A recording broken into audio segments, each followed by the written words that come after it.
Selamat datang kembali dalam perkuliahan Matematika 1B, MA1102. Saya Erik dari program studi matematika Fakultas MIPA ITB. Pada kesempatan kali ini kita akan berbicara tentang penggunaan turunan. Secara khusus kita akan bicara tentang nilai maksimum minimum lokal dan nilai maksimum minimum global. Nilai maksimum atau minimum lokal biasa kita katakan juga nilai maksimum minimum relatif, sedangkan nilai maksimum minimum global kita katakan nilai maksimum minimum absolut. Nah, ini latar belakangnya, penggunaan turunan banyak sekali masalah dalam disiplin ilmu diferensial kalkulus yang berhubungan dengan masalah optimasi, yaitu mencari jalan optimal, jalan terbaik dari sebuah masalah. Nih, berikut adalah beberapa contoh berapa radius dari saluran tenggorokan yang terkontraksi supaya aliran udara secepat mungkin keluar pada saat kita batuk ya. Begitu juga ini, berapa besar sudut percabangan pembuluh darah yang paling baik supaya energi yang diperlukan oleh jantung untuk memompa darah seminimum mungkin. Dan cara yang sama, ini masalah yang mungkin sudah kita kenal dari sejak kita SMP. Berapa ukuran persegi panjang yang dapat dibuat dari sepotong kawat agar luasnya sebesar mungkin? Oke ya. Nah, kita masuk ke pembahasan pertama, yaitu tentang maksimum atau minimum global atau absolut, dan maksimum minimum lokal atau relatif. Nah, misalkan f adalah sebuah fungsi dengan daerah definisi df. Nilai fc disebut nilai maksimum atau minimum global dari f. Oke ya, kita misalkan mau melihatnya pada domainnya, oke ya. Secara umum kita tidak harus melihat pada domainnya ya. Kita bisa melihat pada suatu interval tertentu I yang termuat di dalam daerah definisinya. Nah, kita mau melihat ini sekarang nilai maksimum minimum global dari F jika Fc itu yang lebih besar sama dengan Fx untuk setiap X anggota Df. Misalkan Df-nya itu dari A sampai B ini ya, maka ketinggian F di titik C itu harus yang paling tinggi. Itu yang maka kita sebutkan nilai maksimum global atau absolut. Dalam hal ini adalah nilai maksimum global atau absolut. Dan cara yang sama, apa yang dimaksud dengan nilai minimum global atau absolut?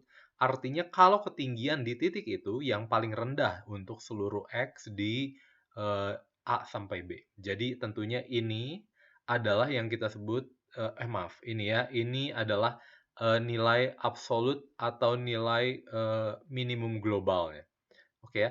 Nah, di sini juga ada yang kita sebut nilai maksimum lokal atau relatif dari F bila terdapat interval buka I yang memuat C sehingga FC-nya ini yang paling tinggi, nilai maksimum lokal. Ini itu nilai maksimum lokal. Kenapa? Karena di sekitar D dia yang paling tinggi. Tapi bukan saja ini. Ini juga adalah nilai maksimum lokal. Kenapa? Karena di sekitar C dia yang ketinggiannya adalah paling tinggi. Oke ya.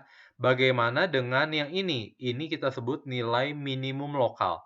Di sekitar E, dia adalah yang paling rendah. Demikian juga ini, di sekitar A, dia adalah yang paling rendah. Ini juga, dia adalah yang paling rendah. Semua lokal minimum atau lokal maksimum ini, kalau kita kumpulkan, yang paling besarnya kita sebut nilai maksimum absolut atau maksimum global. Nilai yang paling kecilnya kita sebut nilai minimum absolut atau minimum global. Oke ya? Nah, titik di mana terjadi nilai maksimum minimum biasa disebut titik ekstrim. Nilai maksimum atau nilai minimum disebut nilai ekstrim.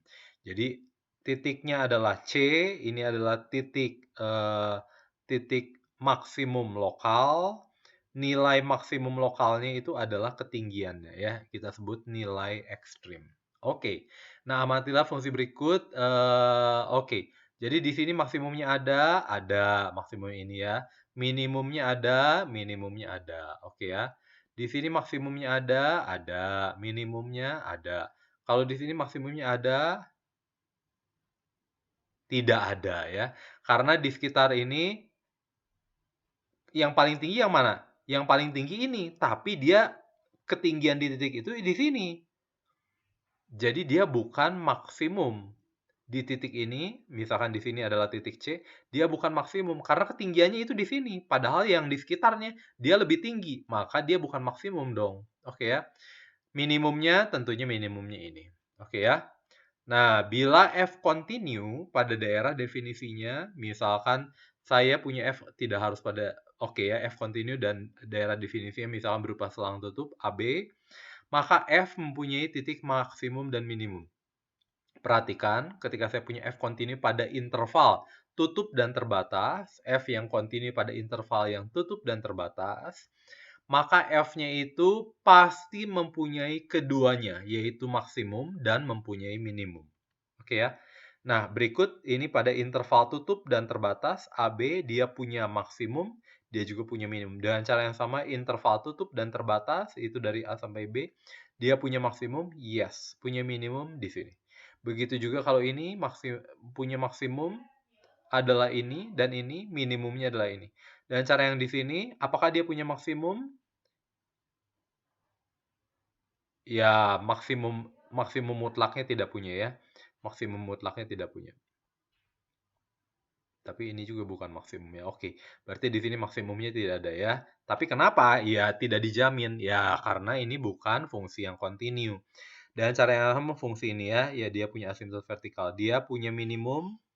Tidak. Punya maksimum? Juga tidak. Oke ya. Jangan lupa kapan dia pasti mempunyai titik maksimum atau titik minimum, yaitu ketika F-nya kontinu dan pada selang tutup dan terbatas AB. Kalau kita lihat di sini, bila F tidak kontinu atau bukan interval tutup, jangan diartikan bahwa nilai maksimum minimum pasti tidak ada. Bisa ada ya, bisa juga tidak ada. Titik ekstrim tersebut masih mungkin ada, cuman tidak dijamin. Oke. Secara umum, lokasi di titik ekstrim absolut atau titik ekstrim mutlak dapat dilihat dari, jadi maksimum mutlak dan minimum mutlak bisa terjadi di ujung selang, bisa juga terjadi di maksimum atau minimum lokal. Kalau dalam hal ini bisa juga terjadi di titik ketika ya oke ya, ketika pada akhirnya ini tidak punya turunan di sini ya, karena oke ya, dia tidak punya turunan di sini. Nah, calon titik ekstrim hanya ada 3 macam, yaitu titik ujung interval ini, titik yang bersifat f aksen x-nya sama dengan 0, yaitu titik stasioner di sini. Tapi kamu jangan selalu seperti ini ya, karena kalau misalnya fx adalah x pangkat 3, maka x sama dengan 0 itu titik stasioner, tapi bukan titik maksimum. Makanya kita sebut calon titik maksimum atau titik minimum. Dan yang berikutnya adalah titik di mana turunan f tidak ada. Di sini turunan f tidak ada. Ketika turunan f tidak ada, dia kita sebut titik singular. Titik ini kita sebut adalah titik singular karena di sini turunannya tidak ada.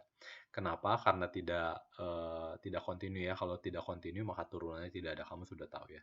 Demikian juga pada ini. Dia tidak terdiferensialkan. Kenapa?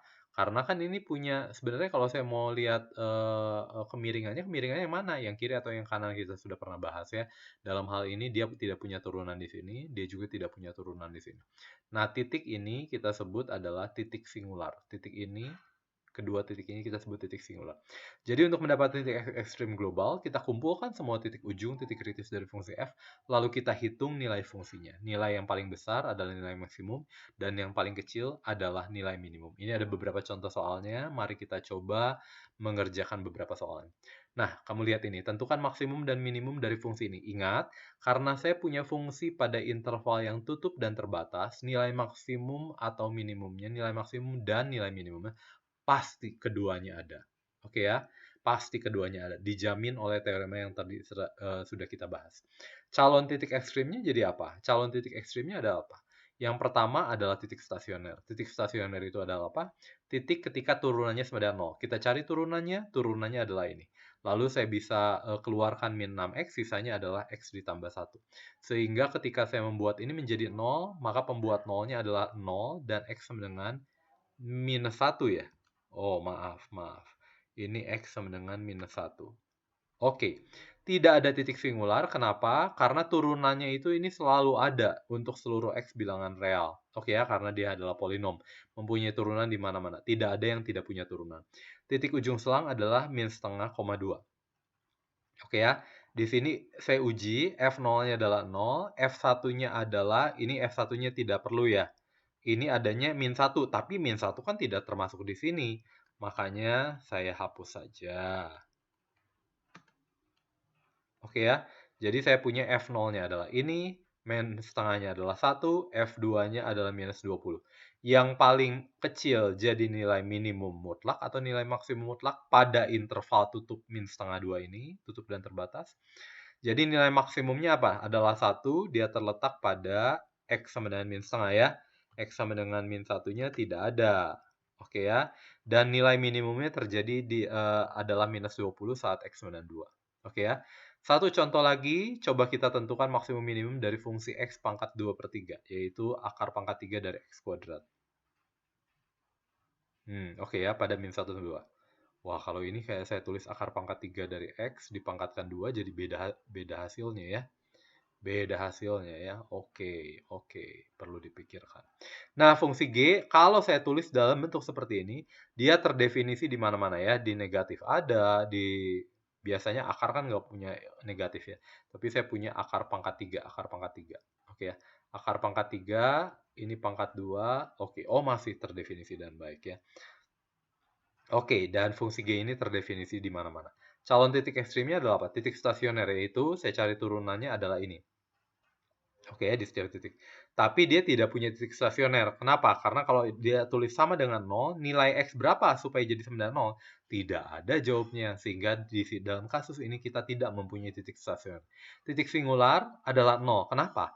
Karena kalau saya substitusi 0, dia menjadi plus atau minus tak hingga bergantung dari dia 0 plus atau 0 min gitu ya. Jadi ini turunannya itu di 0 itu tidak ada, karena dia menuju plus atau minus tak hingga. Ingat, ketika turunannya plus atau minus tak hingga, kita katakan turunannya tidak ada, karena plus minus tak hingga bukan bilangan real. Titik singularnya jadi X min 0, titik ujung selangnya adalah min 1 dan 2. Kita bandingkan, jadi saya punya titik 0, min 1, 2. Semuanya ada pada ini? Yes. Jadi G0 adalah 0, min 1 adalah 1, betul ya, min 1 adalah 1. 2-nya adalah akar pangkat 3 dari 4. Jadi yang paling besarnya itu adalah akar pangkat 3 dari 4, itu adalah nilai maksimumnya saat X sama dengan 2, dan nilai minimumnya adalah 0 pada saat X sama dengan 0. Oke ya. Berikutnya nanti kita akan membahas tentang teorema nilai rata-rata untuk turunan. Jadi saat ini kita sudah bicara tentang apa yang dimaksud dengan nilai ekstrim mutlak, nilai maksimum minimum mutlak atau maksimum minimum global dan nilai maksimum minimum relatif. Kita sudah lihat ternyata hanya terjadi di 3 titik ini. Jadi nanti pada akhirnya ketika saya mau mencari nilai ekstrim pada interval nilai ekstrim, kalau kita akan mencari nilai ekstrim, maka kita cari di 3 nilai ini. Oke ya. Oke, terima kasih.